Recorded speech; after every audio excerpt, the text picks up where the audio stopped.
Utusaidie Bwana. Que tu puisses prendre toutes nos charges. Uweze kubeba mizigo yetu yote. Et que nos cœurs soient apaisés. Na mioyo yetu itulie. Pour que nous puissions recevoir ta parole. Ili tuweze kupokea neno lako. Nous sommes un peuple privilégié. Tuko watu wa bahati. Et tu as dit dans ta parole. Na ulisema neno lako. Au temps du soir. Wakati wa magharibi. La lumière paraîtra. Nuru itaonekana. Et pour nous, la lumière est apparue. Na tu yetu nuru ilionekana. C'est que nous ne pouvons pas marcher dans les ténèbres. Kusema tuwezi tena kutembea mwagiza. Aide chacun de nous. Saidia kila mmoja wetu. Aide chaque soeur. Saidia kila dada. Chaque frère. Kila ndugu. Tu connais les difficultés de chacun. Unajua magumu ya kila mmoja. Nous ne reculerons jamais. Kamwe hatutarudia kumkongo. Nous continuerons toujours.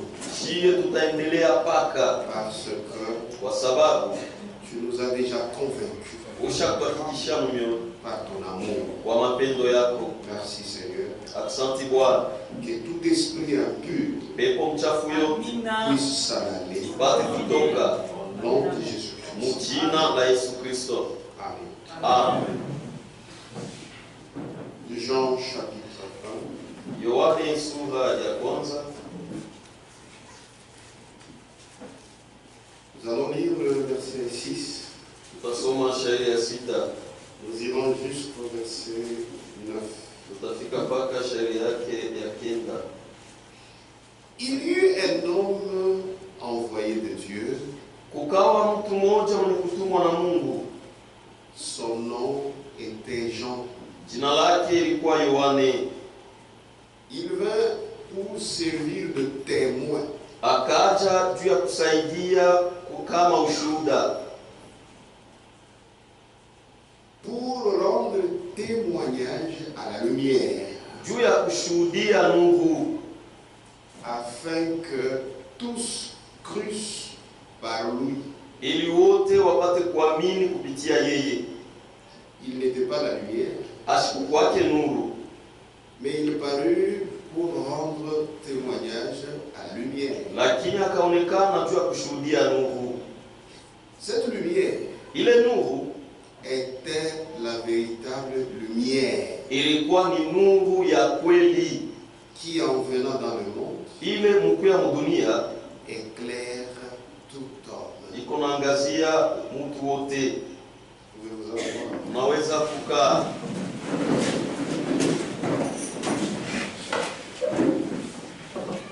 À partir du verset 7. Kuanzia shairi ya 7. Il vint pour servir de témoin. Akaja kusaidia kama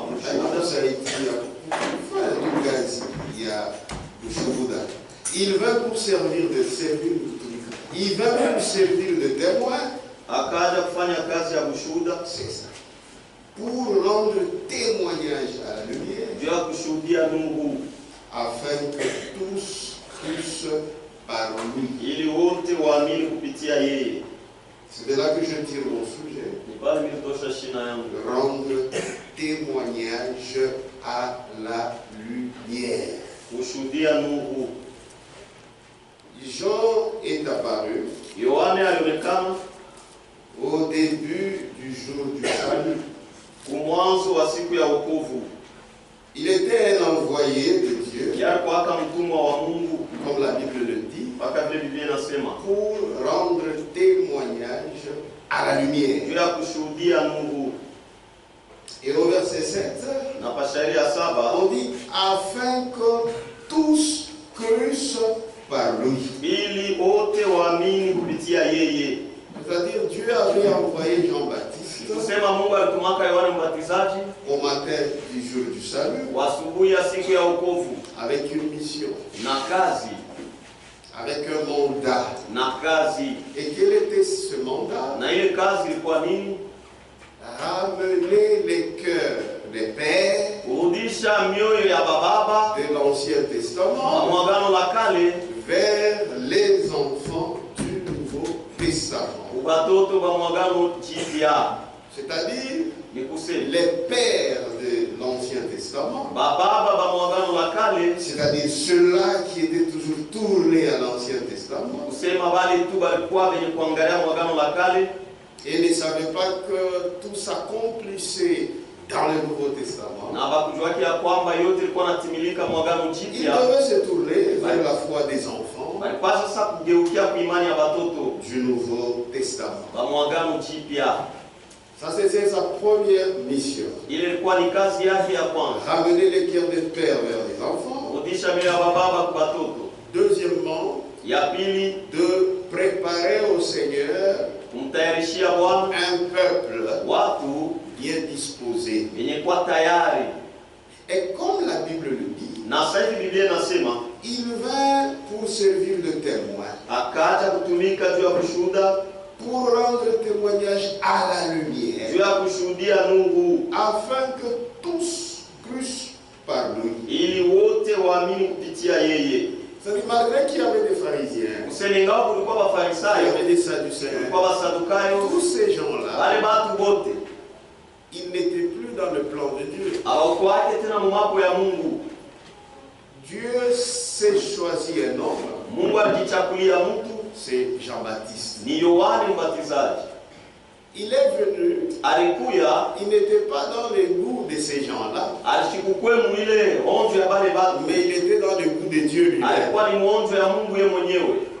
Dieu l'a envoyé. Mungu alimutuma, Et le but poursuivi de Dieu, na kifukuzio ya c'est Mungu que tout le monde ni kusema batu bote puisse croire bapate kuamini par lui. kupitia yeye, Parce qu'il était venu, kwa sababu alikuyaka c'est pour rendre témoignage à la lumière. ni juu ya kushuhudia nuru. Et quand nous lisons dans Luc, Na kama tunasoma Luka, Luc chapitre 1, Luka sura ya kwanza, Luc chapitre 1, Luka sura ya kwanza verset 16. shairi yake ya 16.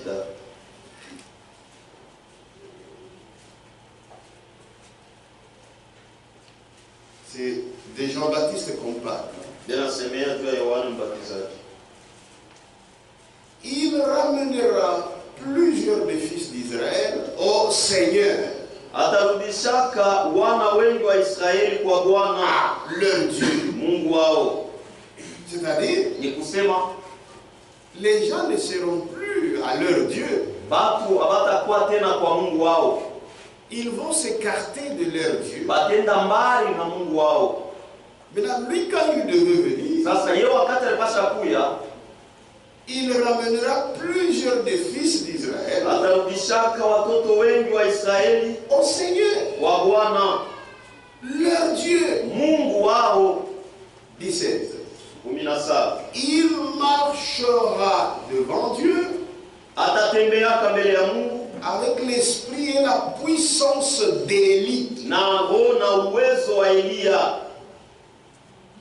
pour un objectif, hein, Ni juu ya kifukuzio, pour ramener les cœurs des pères juu ya kurudisha mioyo ya bababa vers les enfants kubatoto et les rebelles na bantongoji à la sagesse des justes, kwa hekima ya wenye haki, afin de préparer au Seigneur ili apate kumtayarishia Bwana un peuple watu bien disposé. wenye kuwa tayari mzuri.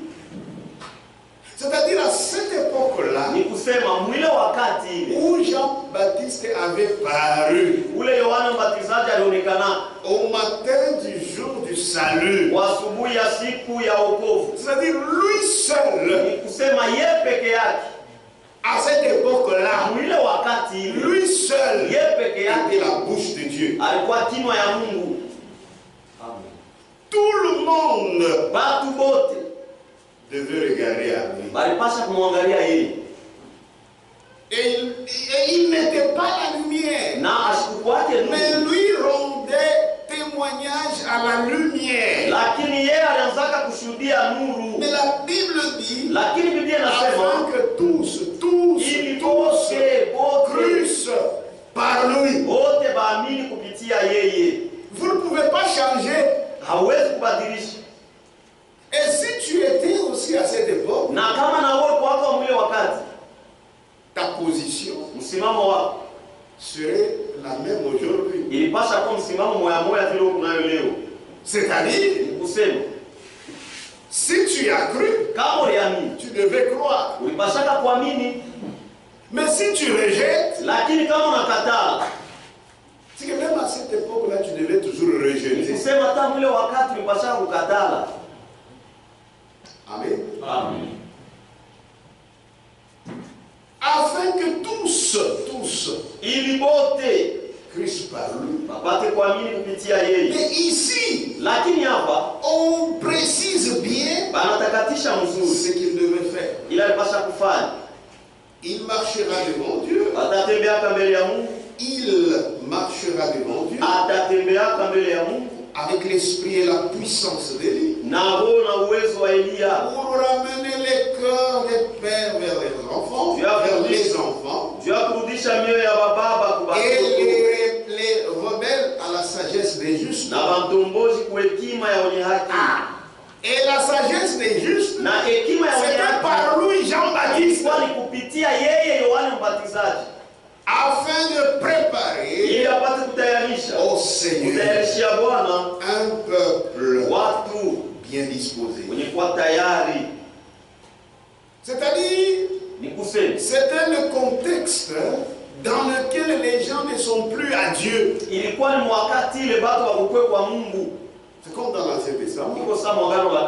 Quand Élie le Tishbite était apparu,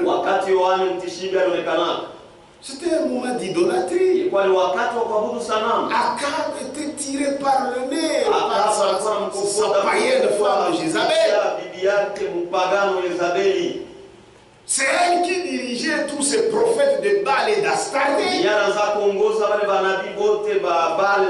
Ce n'était que de l'idolâtrie. Et pendant le temps de Jean-Baptiste, la Bible dit, il marchera devant Dieu avec l'esprit et la puissance d'Élie. Donc en ce moment-là, les gens n'étaient pas dans la volonté de Dieu.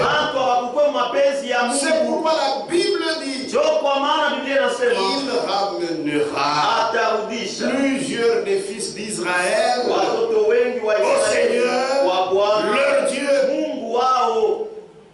afin que tous crussent par lui.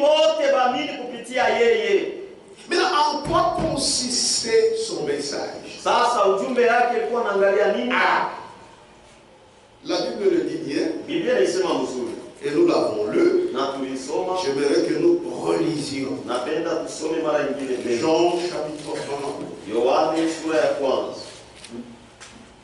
1. Verset 7. Il vint pour servir de témoin. Pour rendre témoignage à la lumière. C'était ça son message. Rendre témoignage la lumière. Ce n'est pas pour se prêcher lui-même. Non, non. Pour rendre témoignage à la lumière. Que Dieu vous bénisse. Et c'est ce qu'il faisait. Il ne faisait que rendre témoignage à la lumière. Il vint pour servir de témoin, pour rendre témoignage à la lumière, afin que tous crussent par lui. Il n'était pas la lumière, mais il parut pour rendre témoignage à la lumière.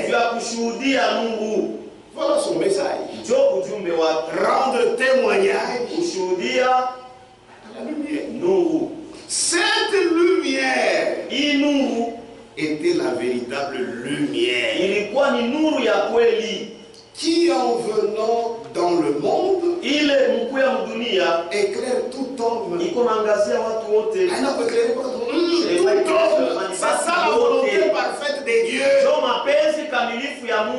Que tous les hommes soient sauvés et qu'ils parviennent à la connaissance de la vérité. Ce que Dieu donne, ça n'a jamais été restreint. C'est pour tous les hommes. Amen. Amen. C'est la vérité. Ni ukweli. Marc chapitre 1. Marko sura ya kwanza.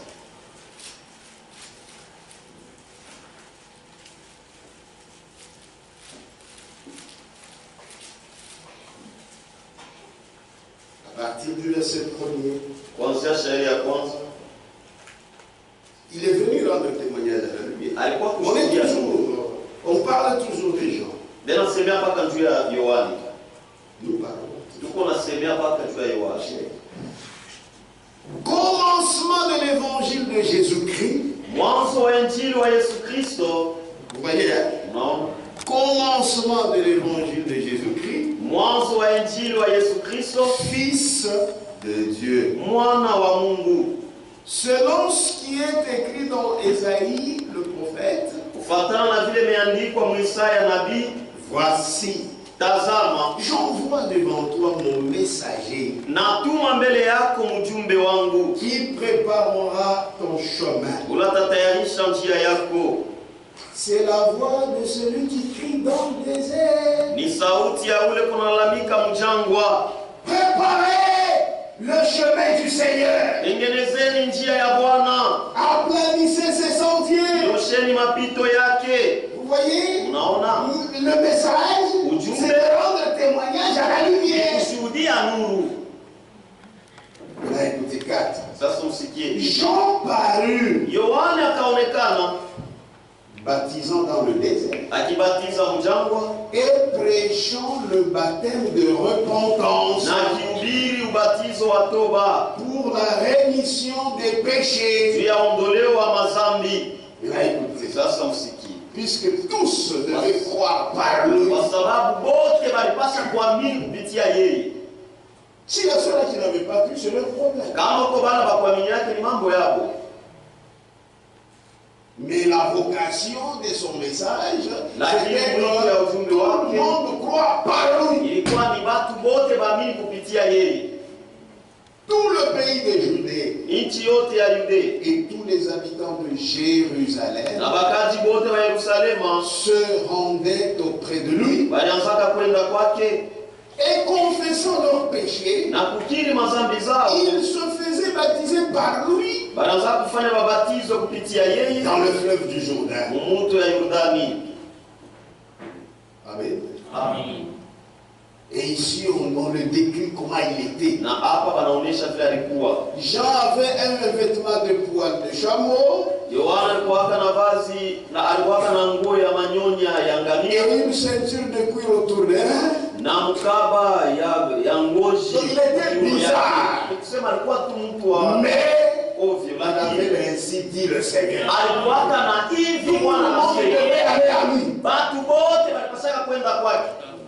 Il se nourrissait des sauterelles Alianzaka kula bampanjo et de miel sauvage. na asali ya mpori. Il prêchait, Alianzaka kuhubiri disant, akisema, il vient après moi celui qui est plus puissant que moi.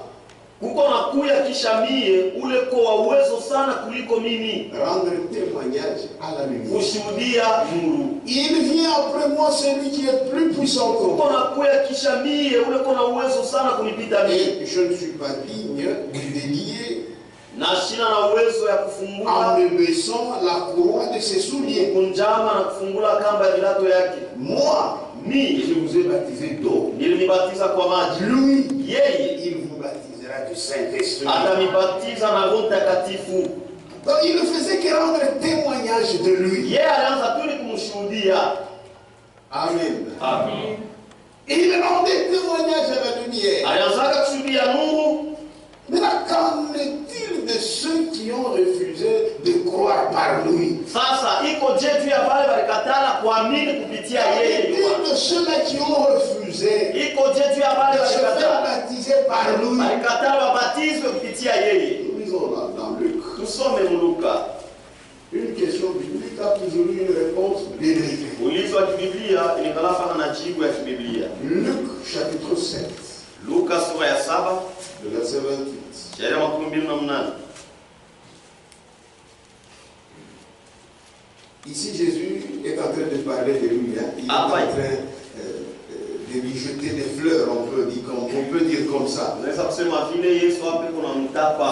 c'est celui dont il est écrit. Voici, j'envoie mon messager devant ta face pour préparer ton chemin devant toi. Maintenant, il parle de lui. Je vous le dis. Parmi ceux qui sont nés des femmes, il n'y en a pas de plus grand que Jean.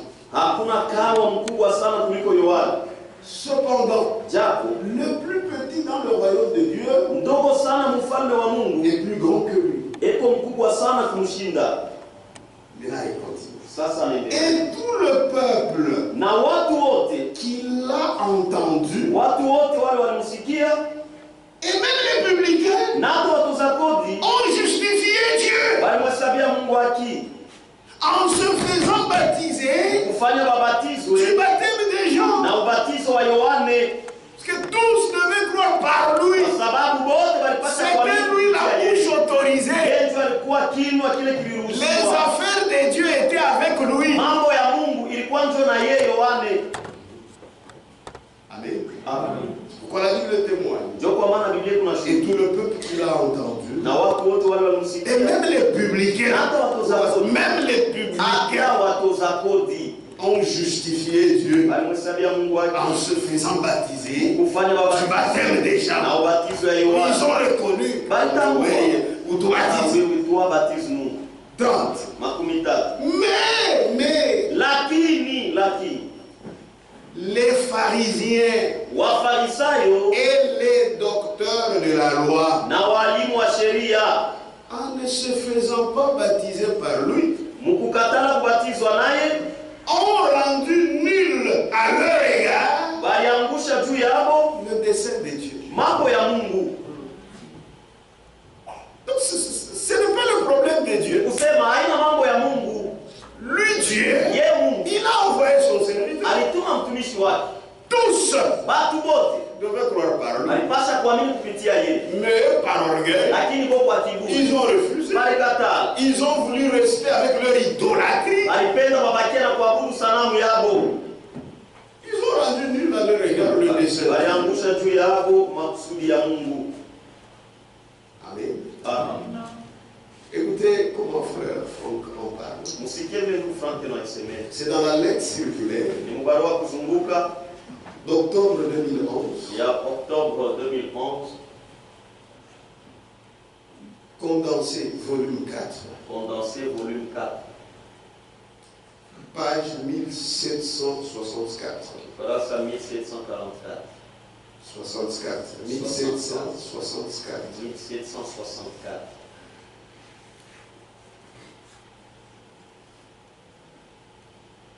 Le ministère de Jean-Baptiste fut couronné par un grand succès de toute la Judée et aussi de Jérusalem. La multitude vint à lui pour l'écouter prêcher et se faire baptiser dans le Jourdain. Amen. Mais les pharisiens et les docteurs de la loi, en ne se faisant pas baptiser par lui, ont rendu nul à leur égard le dessein de Dieu. Il était le prophète promis en tant que celui qui devait préparer le chemin lors de la première venue de notre Seigneur. En rejetant Jean et son ministère, ils rejetèrent en fait les conseils de Dieu. Il ne faut pas dire que non, il ce n'est pas un problème. Il y a un problème. Puisque Dieu, quand il envoie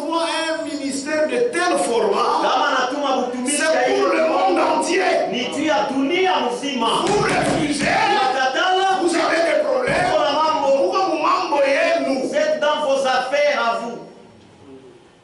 Même si les gens disent que non, même si vous refusez, vous êtes toujours aussi dans les affaires de Dieu. C'est eux qui vont vous payer. Mais lui, Dieu ne vous reconnaît même pas. Vous êtes dans vos histoires, dans vos affaires. Amen. C'est la vérité. Il était le prophète promis en tant que celui qui devait préparer le chemin lors de la première venue de notre Seigneur. En rejetant Jean et son ministère, il rejetait en fait le conseil de Dieu. Mais là, si vous rejetez le conseil de Dieu, on va vous appeler comment? Toujours enfant de Dieu. Amen. Jean-Baptiste est apparu au matin du jour du salut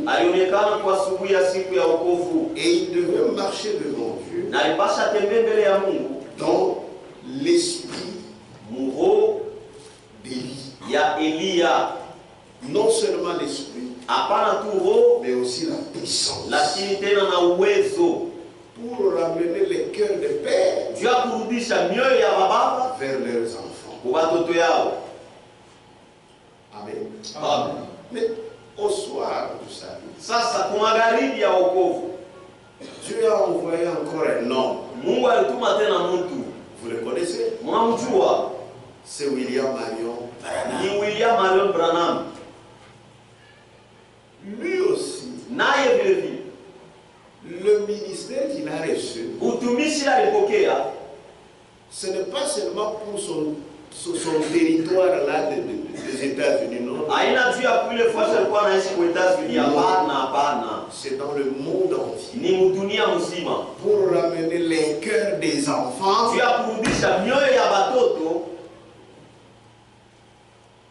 à leur père. Vous connaissez leur père? Ce sont les apôtres. C'est-à-dire il s'agit de problème de la foi. Quand Jean-Baptiste est arrivé, d'abord Élie de l'Ancien Testament, quand il est apparu, c'était un moment très difficile. Spirituellement, c'était compliqué. Et cela s'est répercuté même matériellement. Amen. Un jour, il a dit aux gens, non, arrêtez de clocher des deux côtés. Ou bien c'est Dieu, ou bien c'est Baal. Jean-Baptiste aussi, c'était dans la même période de l'idolâtrie. Partout l'idolâtrie. Toutes les tables pleines de vomissements. Il n'y avait rien de Dieu. C'est pourquoi tous devaient croire par eux. Et dans notre temps, c'est la même chose. C'est la même chose. Il n'y avait rien. Et il n'y a rien. Sinon cette lumière que Dieu nous a donnée. C'est pourquoi la Bible dit au temps du soir, la lumière paraîtra. Et nous nous rendons témoignage à cette lumière. Il n'y a pas de lumière. Il n'y en a qu'une seule. Amen. C'est la vérité. Et comme tout est scripturel, Malaki, notre écriture,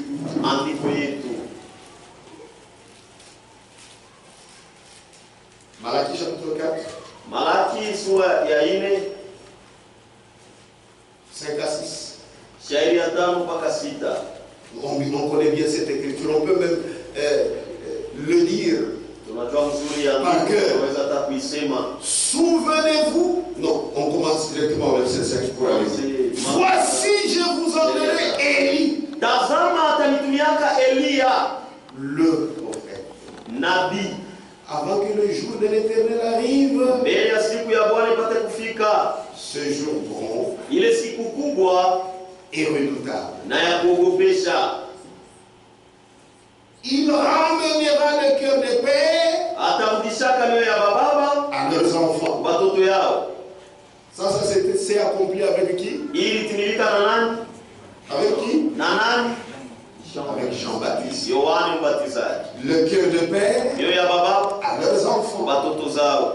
Et le cœur des enfants Na mioyo ya watoto à leur père, bababa c'est zao. avec qui? Ina nani?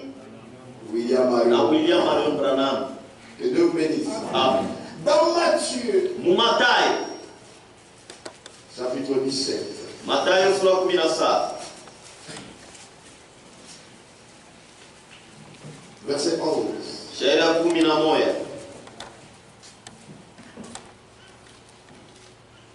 En parlant du ministère de Jean-Baptiste, Kusemea juu ya utumishi ya Yohane au Mbatizaji. verset 12, Shairi ya 12 il me dit, anasema, mais je vous dis lakini nawaambia qu'Élie est déjà venu, ya kwamba Eliya shakuya tayari, qui ne l'ont pas reconnu lakini hawakumtambua. et qui l'ont traité comme ils ont voulu. Abalimtendea vile walipenda. C'est qui? Ni nani? C'est Jean-Baptiste. Yohane Mbatizaji. De même, le Fils de l'homme souffrira de leur part. Na ndio mpaka vile mwana wa mtu atateswa kwao. Ça, c'est dans le passé. Hii ishapita. Maintenant, il disait, Sasa naanza dans kusema le futur, au verset 11, il répondit, akajibu, il est vrai ni kweli qu'Élie doit venir ya kwamba Eliya anapasha kuya et rétablir toutes choses. na kurudisha vitu vyote. Celui-ci, c'est qui? Huyu ni nani? William Marion Branham. Amen. Amen. Marc, Marko chapitre 9. sura ya 9.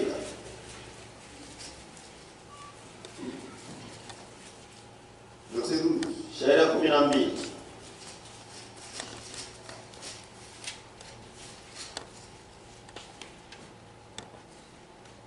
On parle d'abord pour Jean-Baptiste. Anasema kwanza juu ya Yohane Au Mbatizaji. verset 13. Shairi ya 13. Mais je vous dis Lakini nawaambia qu'Élie est venu ya kwamba Eliya ashakuya et qu'ils l'ont traité comme ils ont voulu, na walimtendea vile walipenda, selon qu'il est écrit de lui. kufuatana na vile imeandikwa juu yake. C'est qui? Ni nani? C'est Jean-Baptiste. Yohane Mbatizaji. Au verset 12. Shairi ya 12. Il leur répondit, Akawajibu, Élie viendra Eliya atakuya premièrement kwanza et rétablira toutes choses. na atarudishaka vitu vyote. C'est ce qui est écrit encore dans Actes chapitre 3, Tuelesha kuandika tena Matendo ya Mitume sura ya 3 verset 19. shairi ya 19. Tutashuka. Repentez-vous donc Basi mtubu et convertissez-vous na mgeuke, pour que vos péchés soient effacés, ili madhambi zenu izimishwe, afin que des temps de rafraîchissement ili wakati ya matulivu viennent de la part du ya Seigneur kutokea kwa Bwana, et qu'il envoie celui qui vous a été destiné, na tume ule alitayarishiwa Jésus-Christ, Yesu Kristo. que le ciel Ule mbingu doit recevoir unapasha kuchunga jusqu'au temps du rétablissement de toutes choses, kufika na wakati wa kurudishwa kwa vitu dont vyote. Dieu a parlé Ile anciennement Mungu alisemaka tangu par zamani la bouche de ses saints prophètes. kupitia kinwa ya banabii bake Ce watakatifu. temps de rétablissement, Hii wakati wa kurudisha vitu c'est ce temps dans lequel nous sommes aujourd'hui. ndio wakati mule tuko leo. Dieu a envoyé son prophète Mungu alituma nabii wake et il est venu avec la parole de restauration, na alikuja na neno ya kurudisha la vitu, parole de rétablissement. neno ya kurudisha vitu, Et nous devons être fidèles à cette parole na tunapasha kuwa waaminifu kwa ile neno jusqu'à ce que Jésus viendra. mpaka na pale Yesu Donc, atakuja. vous voyez Basi mnaona la même chose kitu moya moja qui s'est passé au matin du jour du salut, ile ilipitikana kwa asubuhi ya siku ya c'est ce qui wokovu, s'est passé au soir du jour du salut. na ndio ile ilipitikana ku magharibi Dieu ya siku ya a wokovu. envoyé un homme Mungu alituma mtu pour rendre témoignage à la lumière, juu ya kushuhudia nuru, afin que tous crussent par lui. ili bote watu bote waamini kupitia yeye. Mais ceux-là qui ont refusé, Lakini wale walikataa, la Bible dit quoi? Biblia inasema Ils nini? ont rendu nul le dessein de Dieu à l'égard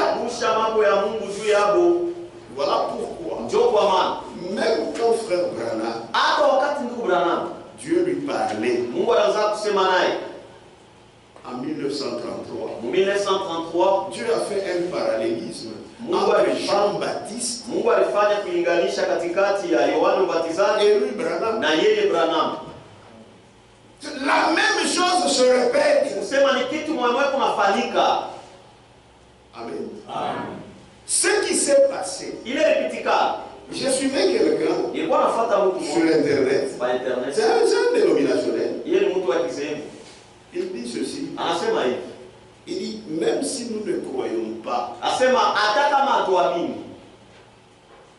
en Branham, hata kama tumwamini Branham, mais soyons quand même sincères. lakini tukue na moyo wazi.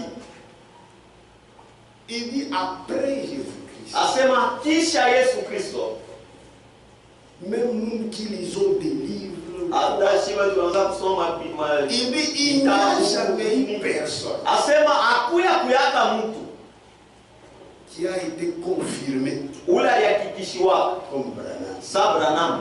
Il dit, soyons sincères. Asema Il dit, moi, je ne croirais pas en ces Asema mimi histoires-là. sitaminyaka mbili, Mais, lakini soyons sincères. tukue na moyo wazi. Il dit, il n'y a personne. Asema hakuna mtu. Et puis, regardez même sa vie. Kisha Il muone dit, kama personne ne peut sema hakuna se mtu comparer. Personne. anaweza kujilinganisha na hakuna. Amen. Amen. Frère, Ndugu, c'est vous qui vous amusez. ni mwenjo unacheza. Dieu nous a fait grâce. Mungu alikufanyia neema. Regardez comment il en parle. Muone vile kunasema. Parce qu'on doit aussi parler de ces choses. Tunapaswa Il y kusema a des gens hivi. qui croient maintenant, qui ne connaissent pas. Huko watu wanaamini hapa sasa lakini hawajijue. Parce que tout le monde connaît la Faut en parler. inapaswa kuisemezea. Amen. Témoignage. Ushuhuda, La prédication du 10 février 1960. mahubiri ya 10 février 1960.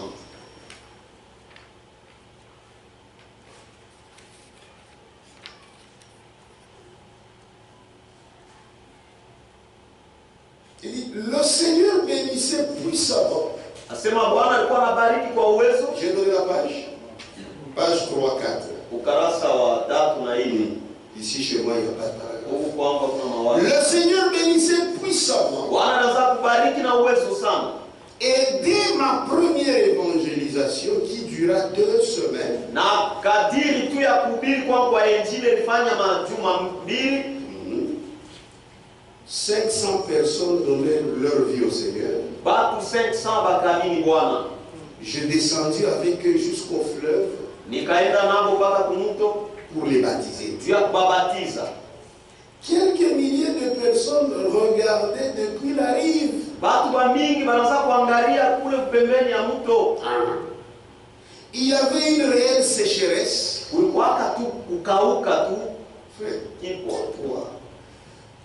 il y avait une réelle sécheresse Kulikuwaka kipwa pendant cette période. mwile wakati ile. Car il n'avait pas plu depuis 2 ou 3 semaines. Kwa maana mvula ikunyesha kadiri ya majuma 2 au 3. Et les gens priaient Na watu wanaanza pour kuomba avoir de la pluie. ya kupata mvula. Alors que je voulais baptiser le 17e nouveau converti, Pale tumitafuta kubatiza mtu wa 17 au j'entendis une voix nikasikia sauti qui disait, inaanza kusema, regarde vers le haut. angalia juu. Cela m'effraya. Ile kanitetemesha. Ni nani mwili wakati qui peut donner un témoignage Dans ce temps ici, anaweza kushuhudia hivi. Soyons sincères. Tukwe Si on tunamoyo tourne au lit, c'est pas à la foi. kwa imani tu. Soyons sincères. Tukwe tunamoyo wazi. Amen. Amen. Regarde vers le haut. Angalia yulu. Cela m'effraya. Ile kanitetemesha. J'étais encore jeune. Nilikuwa ningali kiana. J'ai entendu la voix dire encore une fois, Nikasikia sauti kusema mara nyingine tena. regarde vers le haut. Angalia yulu. Mais j'avais peur Lakini ilikuwa kana de regarder en haut. kuangalia yulu. Tous se demandaient certainement pourquoi j'hésitais. Bote wanaweza kujiuliza juu ya nini ilikuwa na sita. Sur la rive, Pale kwa mto. il y Il y avait beaucoup de gens. Et aussi des photographes de presse. La voix dit de nouveau. Regarde en haut. Alors, je regardais en haut. Et comme je regardais cette lumière descendit. Des personnes s'évanouissent parce qu'ils ont vu ça. Des personnes s'évanouissent et une voix retentit qui ébranla toute la contrée. C'est pas une imagination, ce sont des choses vraies. J'entendis comme Jean-Baptiste fut envoyé pour précéder la première venue de Christ. Ainsi le message qui t'a été donné précédera la seconde venue de Christ. Et frère Branham continue. Non pas que ce soit moi le précurseur. On va aussi le voir plus tard. Mais le message serait le précurseur. C'est comme aujourd'hui. C'est toujours le message qui est le précurseur. Amen. Les gens se moquaient. Des gens qui pensaient que tout s'arrête avec frère Branham. Maintenant, vous aussi, qui pensez que Dieu te franc. Que tout c'est franc. Vous n'êtes pas les mêmes. Mon frère, je suis déçu. Moi, j'ai pensé que ce sont les mêmes démons.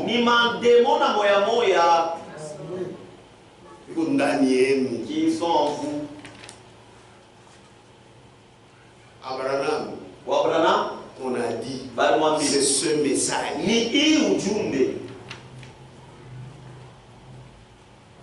Les hommes de Dieu sont partis. Nous sommes restés avec le message. Amen.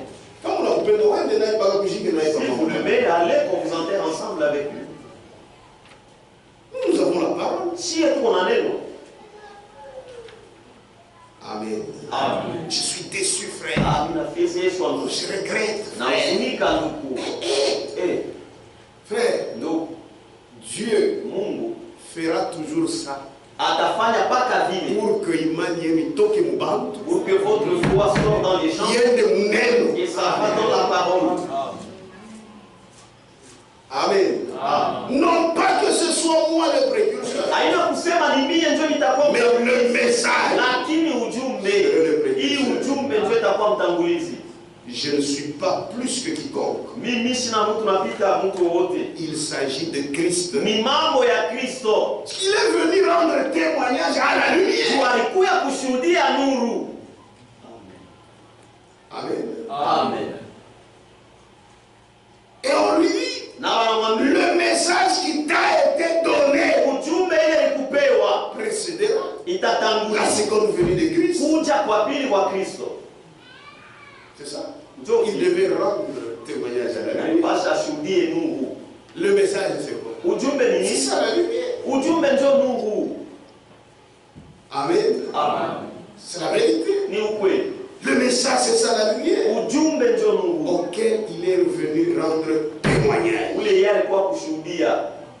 Maintenant, de quel message s'agit-il? Ce que les gens pensent. Quand on parle de message de Branham, c'est comme si c'est le message de Graal. Il y a Graal. C'est comme si c'est le message de Kadima. Non. D'abord, il a bien dit clairement. Il t'a été donné. Ilikupewa. Donc ce n'est pas son message. Ni kusema haina ujumbe yake. Amen. C'est le message de Dieu. Ni ujumbe ya Mungu. Frère, sortez Branham. Ndugu, mtoshe Branham n'est qu'un serviteur de Dieu qui est venu rendre témoignage à la lumière. Kwa kushuhudia tu nuru. Amen. Amen. Amen. C'est vrai. Ni kweli. Le diable est entré. Diabolo aliingia. C'est pour seulement salir le chemin. Ni juu ya kuchafua njia ya Mungu. Avec tout ce qui se passe, même dans nos familles, on a des problèmes. Quand on sait que tu crois au message, il y a une petite chose qui n'a pas été dénoncée dans sa tête. Là. Sa tête n'est pas normale. Oh, c'est là où il y a Dieu. Amen. Et même les gens ont honte. C'est ce qui arrive même aux prédicateurs. Ils ont honte. Tu sais pas si le message m'a sauvé. C'est la honte. Ils pensent que le message c'est quelque chose. C'est la parole. Amen. Les gens ont honte. Ils veulent être raffinés.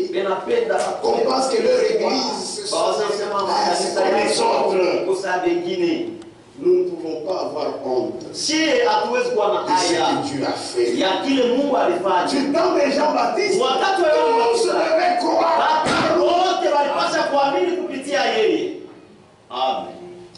Amen. C'est dur, hein? Mais c'est la vérité. De quel message s'agit-il? C'est du message de Dieu. Se trouvant dans la parole. Il est comme neno. Et Dieu bénisse. Troisième exode. Écoutez comment ça a été prêché le 30 juin 1963 matin. Le 30 juin 1963 asubuhi. Écoutez, en parlant du message qui lui a été donné. Ce message n'a pas été donné à Franck. Ce message a été donné à Branham. Parce que vous croyez ça? C'est lui le prophète. Le prophète de l'âge. C'est William Marion Branham. Écoutez comment lui-même explique. Page 33. Paragraphe 95. Je sais que le message est vrai. Car il est dans la parole. À qui le message lui a été donné. Je sais que le message est vrai. Car il est dans la parole. Et je vois le Dieu vivant y entrer. Pour la confirmer. Amen. Le message est vrai. Parce qu'il est dans la parole. Amen. Nous aussi nous acceptons. Le message est vrai.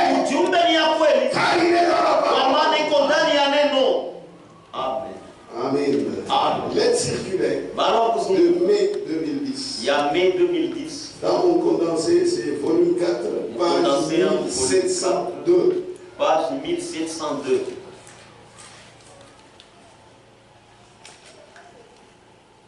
Ce message. Ce n'est pas une affaire privée. Il y a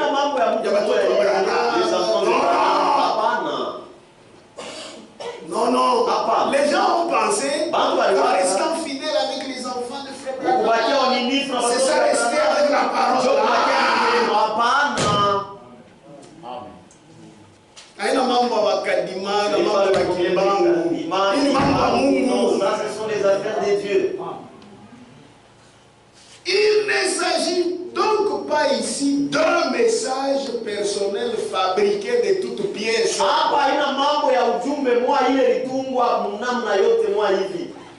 Ce n'est pas ça. Il ne s'agit pas donc ici d'un message personnel fabriqué de toutes Basi hapa haina mambo ya ujumbe ile mtu alitunga mwenyewe. Mais il s'agit du message divin. Lakini ni mambo ya ujumbe ya Mungu. Mais il s'agit du message divin du salut. Lakini ni mambo ya ujumbe ya Mungu ya wokovu. Et de la restauration Na ya kurudisha complète yote ya kueleana. de toutes les choses Ya vitu qui vyote. étaient au commencement Bila vilikuwa kumwanzo dans l'église mukanisa. et qui se sont perdus au cours du temps. Na vile vilipotea kadiri ya wakati. Tout doit être ramené à sa position correcte. Yote napasha irudishwe msimamo yake ya mzuri. Les frères dans le ministère Banduku muduma ainsi que l'église entière. na kanisa yote Ce n'est pas mzima. seulement l'église, même les frères dans le ministère. Hata kanisa hata banduku Il faut conduire correctement. deve prêcher Ne prêchez pas les choses des gens. kushubiri bitu ya bantu.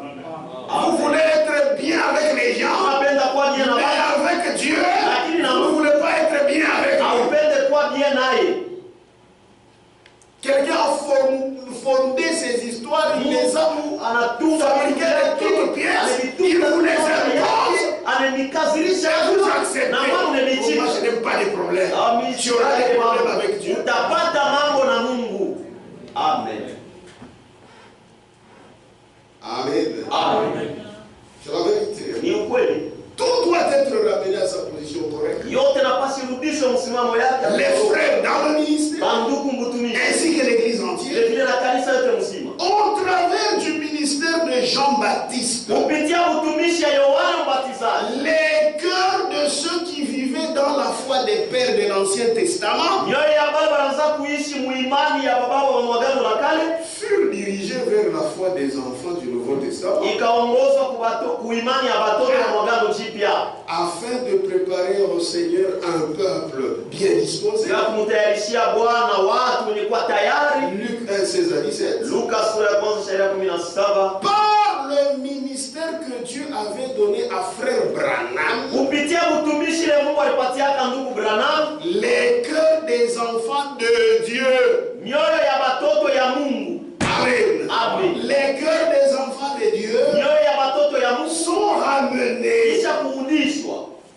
Iko à narudishwa la foi des pères apostoliques kuimani ya baba wa mitume afin de préparer au Seigneur ya kutayarishia Bwana un peuple bien disposé, watu wenye kuwa tayari mzuri. comme pour Jean-Baptiste. Sasa ya Yohana Mais aujourd'hui, hata c'est leo la même chose. ni kitu moya moya. Amen. Le 11 juin 1933, Le 11 juin 1933 frère Branham ndugu Branham reçut sa vocation, akapokea mwito wake. il sommet ailleurs, Je voulais lire ici. et sa commission Na kazi yake en présence de nombreux témoins. mbele ya mashuhuda wa mingi. Lorsqu'il était sur le point de baptiser la 17e personne Wow. dans la rivière Oyo, Wakati alikuwa mkipimo ya kubatiza mtu wa 17 kule kumto ya Oyo, il lui fit dit ikamwamiliwa de la lumière surnaturelle tokea nuru ya mastajabu qui s'abaissa sur lui, ile ilishukaka yule yake visible pour environ 4000 personnes. yakonekana kadiri ya batu 1000. De même Mpaka vile que Jean-Baptiste Yohana fut Mbatizaji envoyé alitumwa comme précurseur sa mtangulizi lors de la première venue de Christ. wakati wa kuja kwa kwanza wa Kristo. Ainsi tu es envoyé Hivi nao avec natumwa un message na ujumbe précédera ile tatangulia la seconde venue kuja kwa pili de Christ. Kristo. Qu'est-ce qui précédera la seconde venue de Christ? Ni kitu gani tatangulia kuja kwa pili wa Kristo? C'est quoi? Ni nini? Utu. Ce n'est pas Branham. Haina Branham. On ne lui avait pas dit ça. Hawakumwambia hivi. Maintenant, vos églises ici, des tabernacles qui Ça, se ça, sont il- créés de soi. Hii makanisa hiyo tabernacle na umbiwa tu mwewe yenyewe tena milanga. Dis frère, c'est la vérité, puisque même sur la tombe du prophète, c'est ce qu'on a écrit. C'est une version à bongo. Ile ça c'est une fausse version. Frère, va ta samba. Les gens se rendront compte. Mais ce qui est vrai, Lakini ile kwa kweli les élus ne bateu seront jamais séduits. abata tongozwa kamwe. Amen. Ils nous ont menti. Ils disent ceci. De même que Jean-Baptiste fut envoyé comme précurseur lors de la première venue de Christ, ainsi tu es envoyé comme précurseur de la seconde venue. C'est fort. C'est fort. C'est le message. C'est le message qui nous amènera auprès de Dieu. C'est le message. Amen. Amen. La parole de Dieu. Bon, donnez-moi 3 minutes.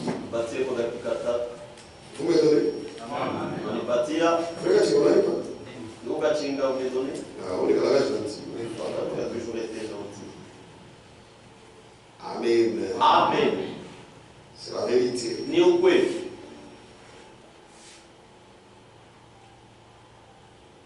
C'est pourquoi chier n'a pas bengina. Ne nous comparez même pas.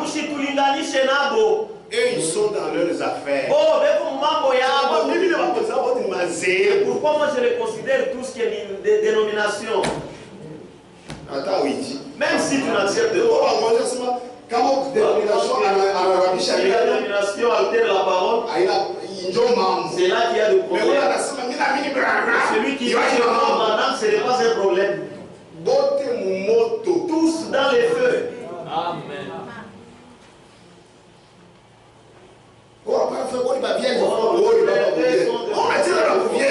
Vous jouez avec la Vierge folle.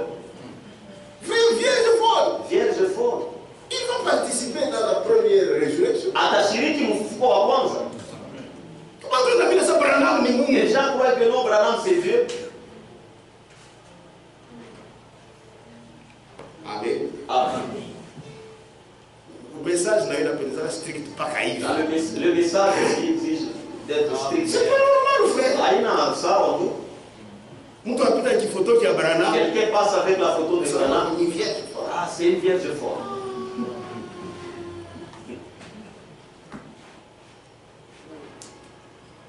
Amen. Amen. Voilà. C'est lettre circulaire mai 2011. Barua kuzunguka ya mai 2011. Volume 4, je disais page 1753, je lis. Volume 4, page 1753. Mais il y a une falsification. Lakini kuko kuharibika kumoja. Elle est particulièrement grave. Ile kia kipekee hatari sana. C'est grave. C'est grave. Ni hatari sana. Mais il y a une falsification qui est particulièrement grave. Lakini kuko kuharibika kumoja ile kwa ya upekee ya hatari sana. Voire même fatale. Bona ya mbaya sana. Ça peut tuer. Au sujet de ce qui est inventé sur la base des paroles que le Seigneur avait adressées à Frère Branham, de la lumière surnaturelle, le 11 juin 1933. Dans son témoignage du 10 février 1960, c'est que je vous ai dit, il redonna les mots très exactement. Ensuite, Frère Branham appuya encore cela par cette déclaration. Ce n'est pas moi qui suis le précurseur, mais le message sera le précurseur. Cependant, dans les soi-disant cercles du message du monde entier, c'est la version des États-Unis qui est reprise. Oh, de même que Jean-Baptiste fut envoyé comme précurseur. Et si tu es envoyé comme précurseur. Dans cette version, il manque le mot message. Amen. Dans cette version, il manque le mot message. Et pourtant, c'est ce message qui est le précurseur de la seconde venue de Christ. Comme Dieu lui-même l'a déterminé. Amen. Amen. Vous n'avez pas la même foi avec tout. Ndugu, amuna na imani moya nabo. Autodéterminer. Ça c'est le moment où nous devons nous autodéterminer. Et Dieu vous bénira. Amour atalibariki. Tusimame. Adorons le Seigneur. Mwabudu Bwana.